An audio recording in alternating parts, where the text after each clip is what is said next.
لقد كان لكم في رسول الله اسوة حسنہ۔ محترم سامعین کرام، بزرگان دین، نوجوانان ملت اسلامیہ اور خواتین اسلام، گزشتہ خطبہ جمعہ میں اتباع رسول صلی اللہ علیہ وسلم مثالوں کی روشنی میں اس عنوان پر کچھ گفتگو کی گئی تھی۔ انشاءاللہ العزیز آج کے اس خطبہ جمعہ میں بھی اسی موضوع کے حوالے سے کچھ باتیں آپ حضرات کے سامنے عرض کرنے کی کوشش کروں گا۔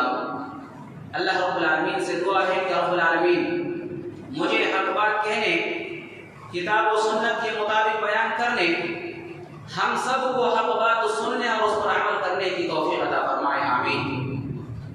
حضرات، پیارے نبی صلی اللہ علیہ وسلم کی اتباع، پیارے نبی صلی اللہ علیہ وسلم کی پیروی یہ ہم سب کے لیے ضروری ہے۔ پیارے نبی صلی اللہ علیہ وسلم سے محبت یہ ایمان کا، دین کا، اسلام کا حصہ ہے۔ ہمیں پیارے نبی صلی اللہ علیہ وسلم کی پیروی اسی انداز سے کرنی چاہیے جیسے صحابہ کرام نے اپنی زندگی میں پیارے نبی صلی اللہ علیہ وسلم کی اتباع کی، آپ کی پیروی کی۔ سوال یہ ہے کہ صحابہ کرام نے پیارے نبی صلی اللہ علیہ وسلم کی اتباع، آپ کی پیروی کس انداز سے کی؟ حضرات، مثال کے طور پر آپ حضرت ابو ایوب انصاری رضی اللہ تعالیٰ عنہ کو یاد رکھیں۔ حضرت ابو ایوب انصاری رضی اللہ تعالیٰ عنہ کہتے ہیں کان رسول اللہ صلی اللہ علیہ وسلم، اللہ کے رسول صلی اللہ علیہ وسلم کے پاس کھانا لایا جاتا تھا۔ اکل من، پیارے نبی صلی اللہ علیہ وسلم کھانے میں سے کچھ حصہ کھا لیتے تھے اور جو بچ جاتا تھا پیارے نبی صلی اللہ علیہ وسلم واپس بھیج دیتے تھے۔ ایک دن آپ کے پاس کھانا لایا گیا، آپ نے سارا کھانا واپس بھیج دیا۔ میں امام کائنات جناب محمد رسول اللہ صلی اللہ علیہ وسلم کے پاس پہنچا، میں نے پوچھا یا رسول اللہ احرام ہوا، کیا یہ کھانا حرام ہے؟ کیا ان میں سے کوئی چیز حرام ہے؟ آپ نے آج کھانا کیوں نہیں کھایا؟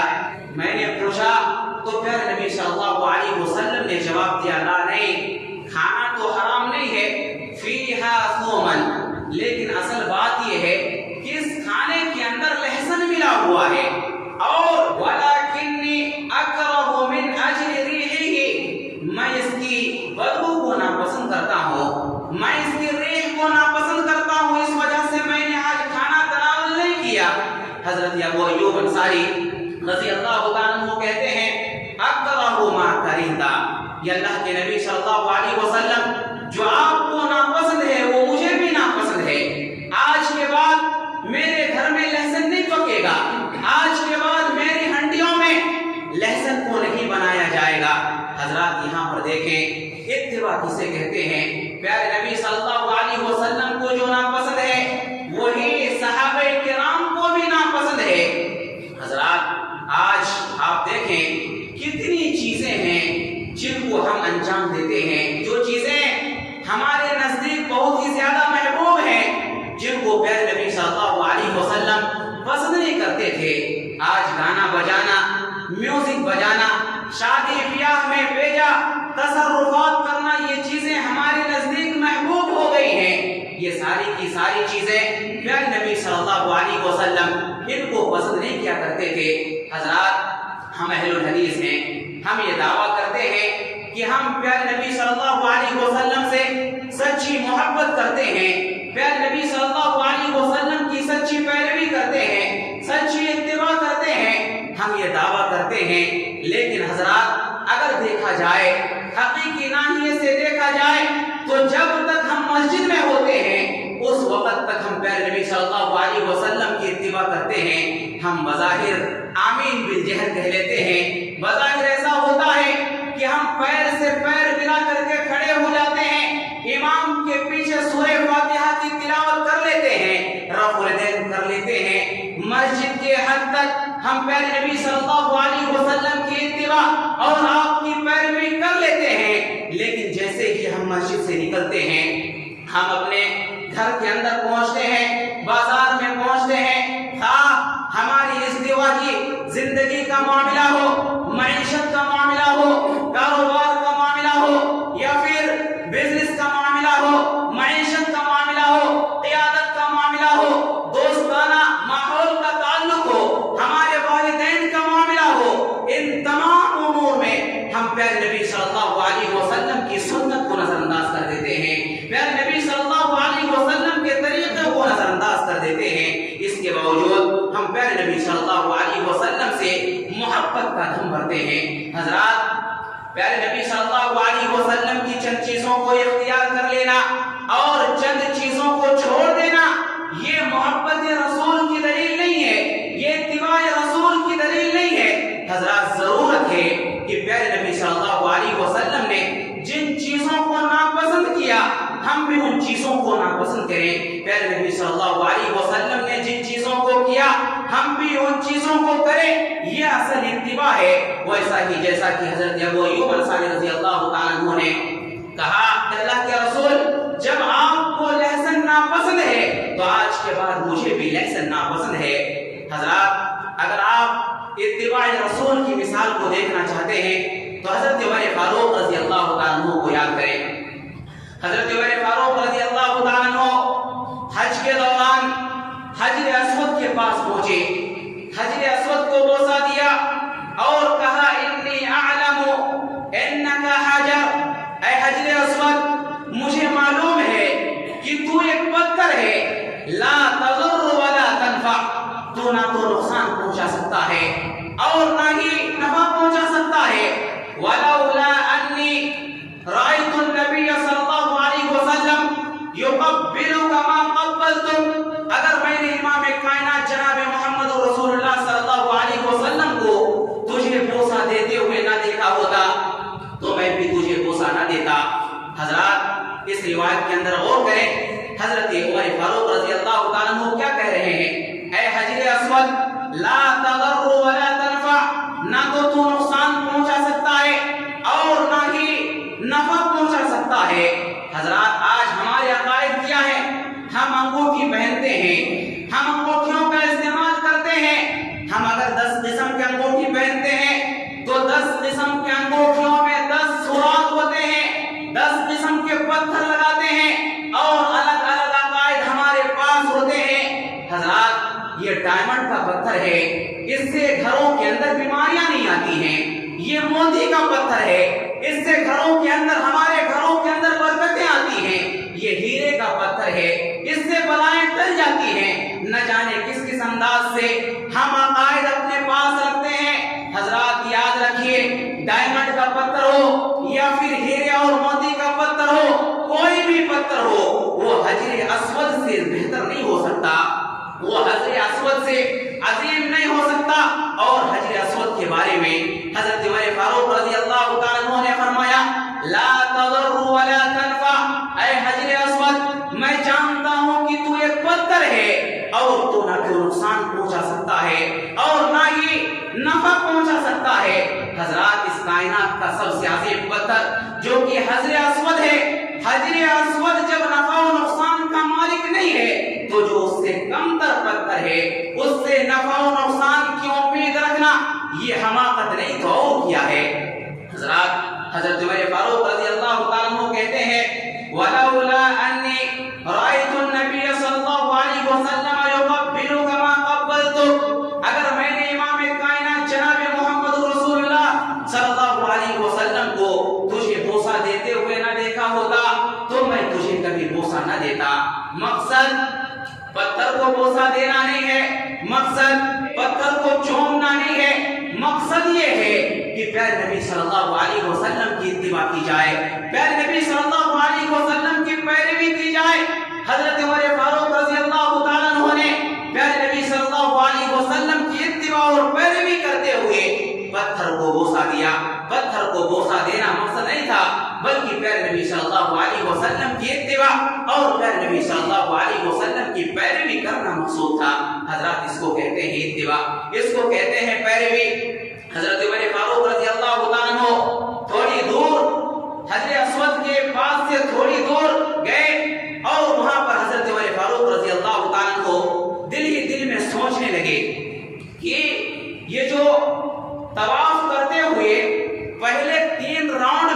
رمل کرنے کا پیارے نبی صلی اللہ علیہ وسلم نے حکم دیا ہے، تو ایک خاص موقع سے پیارے نبی صلی اللہ علیہ وسلم نے رمل کا حکم دیا تھا۔ یعنی رمل کا حکم دینے کا مقصد یہ تھا کہ پیارے نبی صلی اللہ علیہ وسلم نے یہ حکم یعنی رمل کا حکم اس وجہ سے دیا تاکہ مسلمان اپنی طاقت و قوت کا اظہار کر سکے کفار و مشرکین کے سامنے۔ اس وجہ سے پیارے نبی صلی اللہ علیہ وسلم نے رمل کا حکم دیا، یعنی مشرکین کو یہ بتا سکے کہ اللہ رب العالمین نے ہمیں قوت سے نوازا ہے، اللہ رب العالمین نے ہمیں طاقت سے نوازا ہے۔ اس مقصد سے پیارے نبی صلی اللہ علیہ وسلم نے رمل کا حکم دیا۔ حضرت عمر فاروق رضی اللہ تعالیٰ عنہ دل میں سوچنے لگے کہ اب تو پورا مکہ اسلام قبول کر چکا ہے، مکہ کے سارے لوگ مسلمان ہو گئے ہیں، اب رمل کا کیا فائدہ ہے، رمل کرنے سے کیا فائدہ ہوگا؟ حضرت عمر فاروق رضی اللہ تعالیٰ عنہ دل میں سوچنے لگے، لیکن پھر حضرت عمر فاروق رضی اللہ تعالیٰ عنہ نے اپنی زبان سے کہا کہ رمل کا کوئی فائدہ ہو یا نہ ہو، رمل کا کوئی مطلب ہو یا نہ ہو، ہم رمل اس وجہ سے کریں گے کہ اس کو نبی نے کیا ہے، ہم رمل اس وجہ سے کریں گے کہ یہ نبی کریم صلی اللہ علیہ وسلم کی سنت اور پھر نبی صلی اللہ علیہ وسلم کا طریقہ ہے۔ حضرت عمر فاروق رضی اللہ تعالیٰ عنہ کی یہ بات کہ میں نے تجھے بوسہ پیارے نبی صلی اللہ علیہ وسلم کی اتباع اور پیروی کرتے ہوئے دیا ہے، میں رمل اس وجہ سے کروں گا کہ پیارے نبی صلی اللہ علیہ وسلم نے رمل کیا ہے۔ حضرات آپ اس بات کو یاد رکھیں، آپ اپنے ذہن و دماغ کے اندر یہ دو جملے ابھی آپ رکھیں اور اس کے بعد آج کے لوگوں کے سوالات کو سنیں۔ لوگ اس انداز سے سوال کرتے ہیں، آج لوگ یہ پوچھتے ہیں مولانا صاحب بتائیے رفع الیدین کیے بغیر نماز ہوتی کہ نہیں ہوتی؟ لوگ آج اس انداز سے سوال پوچھتے ہیں، رفع الیدین کیے بغیر نماز ہوتی کہ نہیں ہوتی؟ حضرات ایسے لوگوں سے ہم یہ سوال کرتے ہیں کہ تم یہ بتاؤ کہ پیارے نبی صلی اللہ علیہ وسلم نے رفع الیدین کیا تھا یا نہیں کیا تھا؟ حضرات معاملہ حل ہو جائے گا۔ حضرات جب ہم پیارے نبی صلی اللہ علیہ وسلم کی احادیث کو کھنگالتے ہیں، پیارے نبی صلی اللہ علیہ وسلم کی احادیث کے سلسلے میں جو کتابیں لکھی گئی ہیں ان کتابوں کو پڑھتے ہیں تو حدیث کی کتابوں میں جو سب سے جامع کتاب ہے صحیح بخاری، صحیح بخاری کے اندر کئی روایتوں کا تذکرہ، کئی روایتیں ایسی ملتی ہیں جن کے اندر رفع الیدین کا تذکرہ موجود ہے۔ حضرات بطور مثال میں چند ایک روایت آپ کے سامنے دلیل کے طور پر رکھ دینا مناسب سمجھتا ہوں۔ صحیح بخاری کتاب الاذان کے اندر یہ روایت موجود ہے، حدیث نمبر 736 ہے۔ حضرت عبداللہ بن عمر رضی اللہ تعالیٰ عنہ بیان کرتے ہیں، رأیت رسول اللہ صلی اللہ علیہ وسلم، میں نے اللہ کے نبی صلی اللہ علیہ وسلم کو دیکھا، اذا قام فی الصلاۃ، جب پیارے نبی صلی اللہ علیہ وسلم نماز میں کھڑے ہوئے، رفع یدیہ، پیارے نبی صلی اللہ علیہ وسلم نے رفع الیدین کیا۔ آگے کہتے ہیں حتی یکون حذو منکبیہ، یہاں تک کہ پیارے نبی صلی اللہ علیہ وسلم نے اپنے دونوں ہاتھوں کو کانوں کے لو تک لے گئے۔ وکان یفعل ذلک حین یکبر للرکوع، پیارے نبی صلی اللہ علیہ وسلم نے رفع الیدین کیا اس وقت جب آپ رکوع میں تشریف لے گئے۔ ویفعل ذلک اذا رفع راسہ من الرکوع، حضرت عبداللہ بن عمر کہتے ہیں کہ پیارے نبی صلی اللہ علیہ وسلم نے رفع الیدین کیا اذا رفع راسہ من الرکوع، جب آپ نے رکوع سے اپنے سر کو اٹھایا، ویقول، اور کہا سمع اللہ لمن حمدہ، ولا يفعل في السجود، اور پیارے نبی صلی اللہ علیہ وسلم نے سجدے کی حالت میں سجدے کے اندر رفع الیدین نہیں کیا۔ ہم بھی نہیں کرتے ہیں، اور جن مقامات پر پیارے نبی صلی اللہ علیہ وسلم نے رفع الیدین کیا ان مقامات پر ہم بھی رفع الیدین کرتے ہیں۔ یہ صحیح بخاری کی روایت ہے، کتاب الاذان کے اندر یہ روایت موجود ہے، حدیث نمبر 736 ہے۔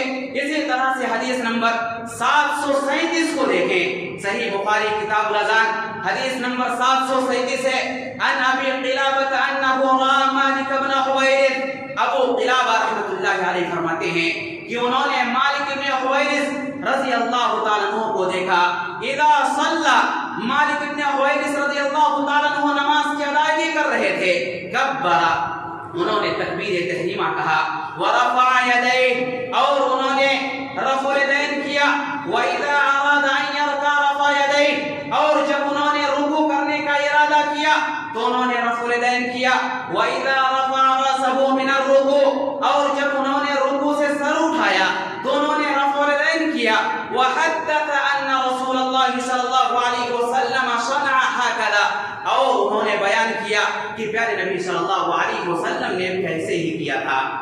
حضرات، یہ صحیح بخاری کی روایت ہے، ان روایتوں کے اندر اس بات کا تذکرہ موجود ہے کہ تکبیر تحریمہ کرتے ہوئے اور اسی طرح رکوع میں جاتے ہوئے، رکوع سے اٹھتے ہوئے پیارے نبی صلی اللہ علیہ وسلم نے رفع الیدین کیا ہے۔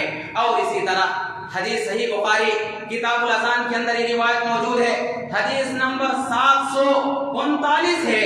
اس روایت کو سماعت فرمائے، نافع کہتے ہیں ان ابن عمر کان اذا دخل فی الصلاۃ، کہ حضرت عبداللہ بن عمر رضی اللہ تعالیٰ عنہ جب نماز میں داخل ہوتے تھے کبر ورفع یدیہ، تکبیر تحریمہ کرتے ہوئے آپ رفع الیدین کرتے تھے، وَإِذَا رَكَعَ رَفَعَ يَدَيْهِ، اور جب آپ رکوع کرتے تھے تو رفع الیدین کرتے تھے، وَإِذَا قَالَ سَمِعَ اللَّهُ لِمَنْ حَمِدَهُ، اور جب آپ سمع اللہ لمن حمدہ کہتے تھے، یعنی جب آپ رکوع سے سر اٹھاتے تھے رفع یدیہ تو آپ رفع الیدین کرتے تھے، وَإِذَا قَامَ مِنَ الرَّكَعَتَيْنِ رَفَعَ يَدَيْهِ، اور جب آپ 2 رکعت نماز مکمل کر کے تیسری رکعت کے لیے کھڑے ہوتے تھے رفع یدیہ تو آپ رفع الیدین کرتے تھے، وَرَفَعَ ذَلِكَ ابن عمر إِلَى النَّبِيِّ صلی اللہ علیہ وسلم، اور اس روایت کو حضرت عبداللہ بن عمر رضی اللہ تعالیٰ عنہ نے نبی صلی اللہ علیہ وسلم تک پہنچایا ہے۔ حضرات، یہ صحیح بخاری کی روایت ہے، کتاب الاذان کے اندر یہ روایت موجود ہے، حدیث نمبر 739 ہے۔ اگر کسی کو شک ہو تو ان جگہوں پر کھول کر کے، صحیح بخاری کو کھول کر کے وہ دیکھ سکتا ہے، اس میں کوئی حرج کی بات نہیں ہے۔ حضرات، ان روایتوں سے پتہ چلتا ہے کہ پیارے نبی صلی اللہ علیہ وسلم نے تکبیر تحریمہ کرتے ہوئے، رکوع کرتے ہوئے، رکوع سے اٹھتے ہوئے اور دوسری رکعت کے بعد تیسری رکعت کے لیے کھڑے ہوتے ہوئے پیارے نبی صلی اللہ علیہ وسلم نے رفع الیدین کیا ہے۔ اس وجہ سے ہمارا یہ عقیدہ ہے، ہمارا یہ مسلک ہے کہ ہم بھی رفع الیدین کرتے ہیں۔ کیوں؟ اس وجہ سے کہ پیارے نبی صلی اللہ علیہ وسلم نے کیا ہے، بالکل ویسا ہی جیسا کہ حضرت عمر فاروق رضی اللہ تعالیٰ عنہ نے کہا کہ ہم رمل اس وجہ سے کریں گے کیونکہ نبی صلی اللہ علیہ وسلم نے رمل کیا ہے، ہم حجر اسود کو بوسہ اس وجہ سے دیں گے کیونکہ پیارے نبی صلی اللہ علیہ وسلم نے بوسہ دیا ہے۔ اس وجہ سے ہم بھی یہ کہتے ہیں کہ رفع الیدین کرنے سے نماز ہوتی ہے نہیں ہوتی، یہ ایک الگ مسئلہ ہے، لیکن پیارے نبی صلی اللہ علیہ وسلم نے رفع الیدین کیا ہے، اس وجہ سے ہم رفع الیدین کریں گے۔ حضرات، اتنی واضح حدیث آ جانے کے باوجود اگر لوگ اس انداز سے سوال کرتے ہیں کہ مولانا صاحب بتائیے کہ رفع الیدین کیے بغیر نماز ہوتی کہ نہیں ہوتی، ایسے سوالات کرنے والوں کو اللہ رب العالمین سے ڈرنا چاہیے، اللہ رب العالمین کے قہر اور اللہ رب العالمین کے عذاب سے ڈرنا چاہیے کہ کہیں پیارے نبی صلی اللہ علیہ وسلم کی مخالفت کی وجہ سے، پیارے نبی صلی اللہ علیہ وسلم کی سنت سے منہ موڑنے کی وجہ سے کہیں اللہ رب العالمین کا عذاب ہمارے پاس نہ آ جائے۔ حضرات، تو ضرورت ہے کہ پیارے نبی صلی اللہ علیہ وسلم کی سچی پیروی کریں، پیارے نبی صلی اللہ علیہ وسلم کی سچی اتباع کریں، ویسا ہی جیسا کہ حضرت عمر فاروق رضی اللہ تعالیٰ عنہ نے کیا ہے۔ اسی طرح سے حضرات، اگر آپ اتباع رسول دیکھنا چاہتے ہیں تو آپ حضرت ثوبان رضی اللہ تعالیٰ عنہ کو دیکھیں۔ حضرت ثوبان رضی اللہ تعالیٰ عنہ کہتے ہیں، مسند احمد کی روایت ہے کہ پیارے نبی صلی اللہ علیہ وسلم نے ایک مرتبہ فرمایا، مَن يَضْمَنُ لِي وَاحِدَةً وَأَضْمَنُ لَهُ الْجَنَّةَ، جو انسان بھی مجھے ایک چیز کی ضمانت دے دے گا میں اسے جنت کی ضمانت دیتا ہوں۔ حضرت ثوبان کہتے ہیں، میں نے اپنے آپ کو پیارے نبی صلی اللہ علیہ وسلم کے سامنے پیش کر دیا، پیارے نبی صلی اللہ علیہ وسلم نے فرمایا، لا تسأل الناس شیئا، اے ثوبان تم لوگوں سے کبھی بھی کسی چیز کا سوال نہ کرنا۔ حضرات، یہاں پر بھیک مانگنے کی بات نہیں ہے، یہاں پر کسی سے کوئی چیز مانگنے کی بات نہیں ہے، بلکہ یہاں پر اس بات کا تذکرہ ہے کہ جو برتنے کی چیزیں ہم ایک دوسرے سے مانگتے ہیں ان چیزوں سے منع کیا گیا ہے، خودداری کو اختیار کرنے کا حکم دیا گیا ہے۔ مثال کے طور پر ہماری کوئی کتاب ہے کہیں پر رکھی ہوئی ہے، ہم نے کسی سے کہا کہ آپ کتاب اٹھا کر کے مجھے دے دیں، اس طرح کی چیزوں سے منع کیا گیا ہے۔ پیارے نبی صلی اللہ علیہ وسلم نے فرمایا کہ جو مجھے ایک چیز کی ضمانت دے گا میں اسے جنت کی ضمانت دیتا ہوں۔ حضرت ثوبان کہتے ہیں میں نے اپنے آپ کو پیارے نبی صلی اللہ علیہ وسلم کے سامنے پیش کر دیا۔ پیارے نبی صلی اللہ علیہ وسلم نے فرمایا لا تسأل الناس شیئا، اے ثوبان تم لوگوں سے کسی بھی چیز کا سوال نہ کرنا۔ پیارے نبی صلی اللہ علیہ وسلم کے اس عہد کو حضرت ثوبان نے ایکسپٹ کر لیا، مجھے جنت چاہیے، مجھے دنیا کے اندر کسی سے بھی کسی چیز کا مطالبہ نہیں کرنا ہے، کسی چیز کا سوال نہیں کرنا ہے۔ اس عہد کو حضرت ثوبان نے ایکسپٹ کر لیا۔ روایت میں اس بات کا تذکرہ ملتا ہے بعد میں حضرت ثوبان کی حالت یہ ہو گئی کہ جب یہ اپنے اونٹ کے اوپر سوار ہوتے، اپنے گھوڑے کے اوپر سوار ہوتے اور گھوڑا ان کے ہاتھ سے نیچے گر جاتا تو یہ کسی سے یہ نہیں کہتے کہ آپ گھوڑے کو اٹھا کر کے دے دیجئے، بلکہ یہ خود نیچے اترتے، گھوڑا کو دیتے اور پھر سواری پر سوار ہو جاتے۔ حضرات اس کو کہتے ہیں اتباع۔ ہمیں بھی اسی انداز سے پیارے نبی صلی اللہ علیہ وسلم کی اتباع اور پیروی کرنی چاہیے۔ اسی طرح سے حضرات اگر آپ پیارے نبی صلی اللہ علیہ وسلم کی اتباع اور پیروی کی مثال دیکھنا چاہتے ہیں تو آپ تحویل قبلہ کا واقعہ یاد کیجئے۔ پیارے نبی صلی اللہ علیہ وسلم مکہ سے مدینہ تشریف لے گئے۔ پیارے نبی صلی اللہ علیہ وسلم 16 یا 17 مہینے تک بیت المقدس کی طرف رخ کر کے نماز پڑھتے رہے، لیکن آپ کی خواہش تھی، آپ کی چاہت تھی کہ ہمارا قبلہ خانہ کعبہ ہو۔ پیارے نبی صلی اللہ علیہ وسلم کی چاہت کے مطابق اللہ رب العالمین نے قرآن مجید کے اندر تحویل قبلہ کا حکم نازل فرمایا۔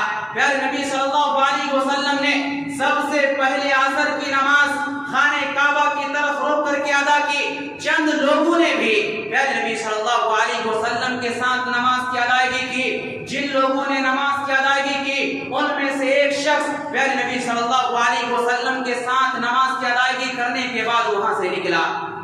فمر علی اہل المسجد، وہ انسان ایک مسجد والوں کے پاس سے گزرا، وہم راکعون، اور اس مسجد کے سارے مصلی رکوع کی حالت میں تھے، رکوع کی حالت میں تھے، وہ رکوع کیے ہوئے تھے۔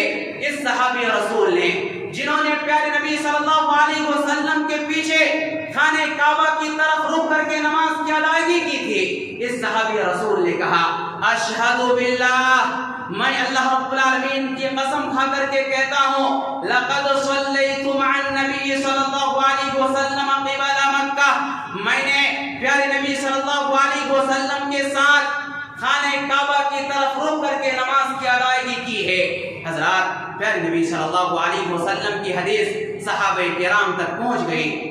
اب حضرات صحابہ کرام کا جو لوگ نماز پڑھ رہے تھے، رکوع کی حالت میں تھے، انہوں نے اس حدیث پر کیسے عمل کیا، کتنی جلدی سے عمل کیا۔ روایت کے الفاظ ہیں فداروا کما هم قبل البیت، وہ رکوع کی حالت میں تھے۔ جب انہوں نے پیارے نبی صلی اللہ علیہ وسلم کی حدیث سنی، رکوع کی حالت ہی میں انہوں نے اپنا چہرہ بیت اللہ کی طرف کر لیا، انہوں نے اپنا چہرہ خانہ کعبہ کی طرف کر لیا۔ حضرات اس کو کہتے ہیں اتباع، اس کو کہتے ہیں پیروی۔ پیارے نبی صلی اللہ علیہ وسلم کی حدیث آ گئی، پیارے نبی صلی اللہ علیہ وسلم کی بات پہنچ گئی، پیارے نبی صلی اللہ علیہ وسلم کی حدیث آ گئی۔ اب اس کے بعد کوئی انتظار نہیں ہے، ہم نبی صلی اللہ علیہ وسلم کے پاس جائیں گے، پوچھیں گے، اگر پیارے نبی صلی اللہ علیہ وسلم اس کا ہمیں حکم دیں گے تب ہم عمل کریں گے۔ ایسی بات صحابہ کرام کے درمیان نہیں تھی، بلکہ جب بھی صحابہ کرام کے درمیان کوئی حدیث آتی تھی ایسی صورت میں صحابہ کرام فوراً اس کے اوپر عمل کیا کرتے تھے۔ حضرات ضرورت ہے کہ ہم بھی اس انداز سے پیارے نبی صلی اللہ علیہ وسلم کی اتباع کریں، پیارے نبی صلی اللہ علیہ وسلم کی پیروی کریں۔ کتنی حدیثیں ہم سنتے ہیں، کتنی پیارے نبی صلی اللہ علیہ وسلم کی بات کو ہم سنتے ہیں اور صرف اس وجہ سے ہم ریجیکٹ کر دیتے ہیں کہ ہم اس حدیث کا جو حکم ہے اس کے مطابق ہم اپنے آپ کو نہیں لے کر کے آتے ہیں، بلکہ ہم اس کے مطابق کسی اور کو تولتے ہیں، ہم اس حکم کو کسی دوسروں کے اوپر نافذ کرتے ہیں اور اس حدیث کے حکم سے ہم اپنے آپ کو خارج کر لیتے ہیں۔ حضرات ضرورت ہے کہ ہم پیارے نبی صلی اللہ علیہ وسلم کی حدیث کو سننے کے بعد فوراً پیارے نبی صلی اللہ علیہ وسلم کی اتباع کریں، پیارے نبی صلی اللہ علیہ وسلم کی پیروی کریں۔ اسی طرح سے حضرات اگر آپ اتباع رسول کی مثال دیکھنا چاہتے ہیں، حضرت ابو ذر غفاری رضی اللہ تعالیٰ عنہ کو یاد کیجئے۔ حضرت ابو ذر غفاری رضی اللہ تعالیٰ عنہ کہتے ہیں کنت امشی مع النبی صلی اللہ علیہ وسلم، ایک رات میں پیارے نبی صلی اللہ علیہ وسلم کے ساتھ مدینہ کی گلیوں میں چل رہا تھا، چلتے چلتے بہت دور چلا گیا۔ پیارے نبی صلی اللہ علیہ وسلم نے مجھ سے فرمایا یا ابا ذر مکانک لا تبرح حتی ارجع، اے ابو ذر تم یہیں پر ٹھہرو یہاں تک کہ میں واپس آ جاؤں، یہاں تک کہ میں واپس آ جاؤں، میرے واپس آ جانے تک تم یہیں پر ٹھہرے رہو۔ پیارے نبی صلی اللہ علیہ وسلم یہ کہہ کر کے چلے گئے۔ حضرت ابو ذر غفاری بیان کرتے ہیں پیارے نبی صلی اللہ علیہ وسلم اتنے دور چلے گئے کہ پیارے نبی صلی اللہ علیہ وسلم میری نظروں سے اوجھل ہو گئے۔ پیارے نبی صلی اللہ علیہ وسلم کو اب میں دیکھ نہیں پا رہا تھا، پیارے نبی صلی اللہ علیہ وسلم بہت دور چلے گئے تھے۔ حضرت ابو ذر غفاری کہتے ہیں کہ اسی درمیان میں نے ایک خوفناک آواز سنی، میں نے ایک وحشتناک آواز سنی۔ حضرت ابو ذر غفاری کہتے ہیں میں ڈر گیا کہ کہیں ایسا نہ ہو کہ پیارے نبی صلی اللہ علیہ وسلم کے اوپر کسی نے حملہ کر دیا ہو، پیارے نبی صلی اللہ علیہ وسلم کسی مصیبت میں ملوث ہو گئے ہوں۔ میں نے اس طرح کی آواز سنی، میں ڈر گیا۔ حضرت ابو ذر غفاری کہتے ہیں میں نے ارادہ کیا کہ میں جا کر کے دیکھوں کہ پیارے نبی صلی اللہ علیہ وسلم کے ساتھ کیا ہوا ہے، کہ پیارے نبی صلی اللہ علیہ وسلم کے پاس کوئی مصیبت تو نہیں آ گئی ہے، کوئی پریشانی تو نہیں آ گئی ہے۔ حضرت ابو ذر غفاری رضی اللہ تعالیٰ عنہ دل ہی دل میں یہ ارادہ کرتے ہیں، لیکن پھر حضرت ابو ذر غفاری کو پیارے نبی صلی اللہ علیہ وسلم کی یہ بات یاد آ جاتی ہے کہ مکانک لا تبرح حتی ارجع، اے ابو ذر تم اپنی جگہ پر ٹھہرے رہنا یہاں تک کہ میں واپس لوٹ کر کے آ جاؤں۔ یہ سوچ کر کے اس حکم کو سامنے رکھ کر کے حضرت ابو ذر غفاری رضی اللہ تعالیٰ عنہ جانے کا ارادہ ترک کر دیتے ہیں۔ پیارے نبی صلی اللہ علیہ وسلم تھوڑی دیر بعد تشریف لے آتے ہیں، پیارے نبی صلی اللہ علیہ وسلم سے پوچھتے ہیں یا رسول اللہ میں نے بہت ہی خطرناک آواز سنی تھی، وہ آواز کیسی تھی؟ میں تو ڈر گیا تھا، میں تو آپ کے پاس جانے کا ارادہ کر لیا تھا، لیکن میں نے آپ کی بات کو یاد کیا اور پھر اپنی جگہ رکا رہا، میں اپنی جگہ سے نہیں ہلا۔ پیارے نبی صلی اللہ علیہ وسلم نے فرمایا اے ابو ذر ابھی جبریل امین میرے پاس آئے تھے اور انہوں نے مجھے اس بات کی اطلاع دی کہ من مات من امتی لا یشرک باللہ شیئا، کہ میری امت میں سے جو انسان مر جائے اور اس نے اللہ کے ساتھ کسی کو شریک نہ کیا ہو دخل الجنہ، وہ انسان جنت کے اندر داخل ہوگا۔ قلت یا رسول اللہ، حضرت ابو ذر غفاری کہتے ہیں میں نے سوال کیا یا رسول اللہ وَإِن زَنَا وَإِن سَرَقَ، اگرچہ اس انسان نے زنا کیا اور چوری کی، پیارے نبی صلی اللہ علیہ وسلم نے فرمایا اگرچہ اس انسان نے زنا کیا اور چوری کی، لیکن اگر اس نے اللہ کے ساتھ کسی کو شریک نہیں ٹھہرایا تو ایسی صورت میں ایک نہ ایک دن اسے جنت کے اندر داخل کیا جائے گا۔ حضرات اس حدیث سے آپ پیارے نبی صلی اللہ علیہ وسلم کی اتباع جس انداز سے ابو ذر غفاری نے کی اس کا آپ اندازہ لگا سکتے ہیں۔ پیارے نبی صلی اللہ علیہ وسلم نے کہا کہ اے ابو ذر تم اپنی جگہ پر ٹھہرے رہو، یہاں سے مت ہلنا۔ حضرت ابو ذر غفاری رضی اللہ تعالیٰ عنہ نے اس معاملے میں مکمل طور پر پیارے نبی صلی اللہ علیہ وسلم کی اتباع کی اور وہاں سے نہیں ہٹے۔ حضرات اس کو کہتے ہیں سچی اتباع، اس کو کہتے ہیں سچی پیروی۔ حضرات یہ تو مردوں کی بات ہے، جہاں تک خواتین کی بات ہے ایک مثال دے کر کے میں اپنی بات کو ختم کروں گا۔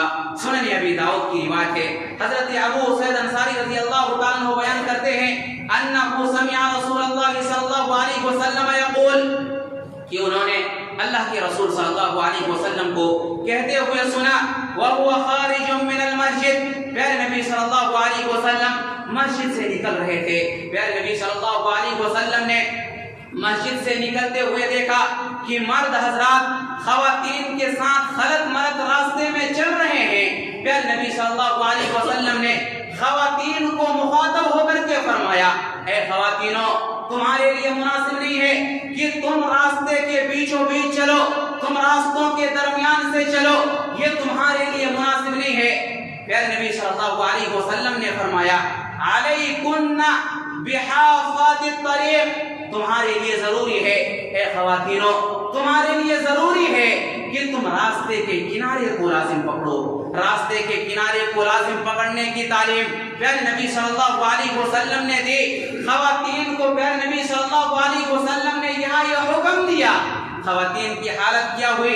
روایت کے الفاظ ہیں, کانت المرأة, اس کے بعد خواتین جب راستے سے چلتی تھی, راستے سے گزرتی تھی, تو اس انداز سے راستے کے کنارے سے گزرتی تھی کہ ان کے دوپٹے, ان کے کپڑے دیواروں میں اٹک جایا کرتے تھے, دیواروں سے چپک جایا کرتے تھے. حضرات اس انداز سے پیارے نبی صلی اللہ علیہ وسلم کی اتباع اور پیروی خواتین حضرات نے کی ہے. حضرات آج ہمارا ماحول کیا ہے, ہماری حالت کیا ہے؟ ہماری خواتین میں سے بعض خواتین ایسی ہیں جن کو ہمیں سائڈ دینا پڑتا ہے, وہ راستے کے درمیان سے ہٹنے کو تیار نہیں ہے, کیونکہ ہندوستان کا جو قانون ہے اس نے ان کو اس بات کا حق دیا ہے, برابری کا حق دیا ہے. وہ یہ سمجھتی ہیں کہ ہمیں تو برابر کا حق حاصل ہے, ہم چاہے راستے کے درمیان سے چلیں یا کنارے سے چلیں, اس میں کوئی حرج کی بات نہیں ہے. لیکن حضرات مسلمان خواتین کو اس بات کو یاد رکھنا چاہیے کہ پیارے نبی صلی اللہ علیہ وسلم کی تعلیم یہ ہے کہ خواتین راستے کے کنارے سے چلے. حضرات ضرورت ہے کہ ان چیزوں کے مطابق ہم زندگی گزارنے کی کوشش کریں. حضرات پیارے نبی صلی اللہ علیہ وسلم کی اتباع اور پیارے نبی صلی اللہ علیہ وسلم کی پیروی ہم اس انداز سے کریں جس انداز سے صحابہ کرام نے پیارے نبی صلی اللہ علیہ وسلم کی اتباع اور پیروی کی ہے. پیارے نبی صلی اللہ علیہ وسلم کی اتباع اور پیروی کیے بغیر ہمارا ایمان مکمل نہیں ہو سکتا ہے, ہمارا دین مکمل نہیں ہو سکتا ہے. حضرات وقت ہو چکا ہے, انشاءاللہ العزیز اگر آئندہ موقع ملا تو ہم آپ کے سامنے اس بات کو واضح کرنے کی کوشش کریں گے کہ آج جو لوگ ائمہ کی تقلید کرتے ہیں, ائمہ نے پیارے نبی صلی اللہ علیہ وسلم کی اتباع اور پیروی کے تعلق سے کیا کچھ کہا ہے. انشاءاللہ اگر موقع ملا تو آئندہ خطبہ جمعہ کے اندر ہم اس بات کو واضح کرنے کی کوشش کریں گے. آخر میں اللہ رب العالمین سے دعا ہے کہ اللہ تو ہم تمام لوگوں کو پیارے نبی صلی اللہ علیہ وسلم سے سچی محبت کی توفیق عطا فرما.